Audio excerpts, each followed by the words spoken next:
最近落水溪分林附近海茄苳是愈传愈多，专家嘛指出讲会影响到台湾地油种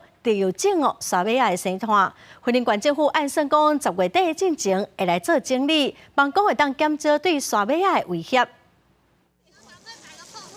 环保职工手举机一丛一丛将海茄苳撮起来。最近伫咧落水溪南岸发现到未少海茄苳咧生炭，恐惊影响到咱台湾的沙尾仔要复育。云林县府就相关的单位提出对策，按算伫咧10月底会当将20公顷整顿完成。因为海茄苳的生长影响到旱棗潮蟹的活动的空间，而且复育的空间，所以这次我们会进行所谓的海茄苳的移除啦，就是为着保育旱棗潮蟹的部分。云林县府表示，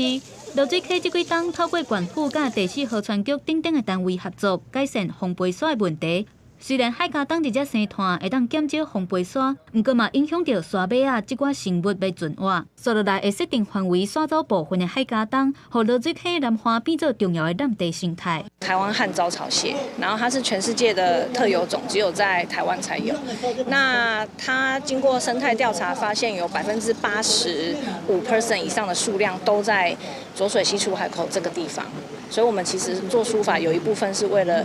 帮它建立更好的生态环境。枫叶保护协会表示，经过调查研究，落水溪出海口特有的台湾沙尾仔有87万只，其中分布伫咧落水溪南岸麦寮地区的就超过60万只。透过环保职工来整顿红树林，希望会当守护台湾沙尾仔的生态环境。记者综合报道。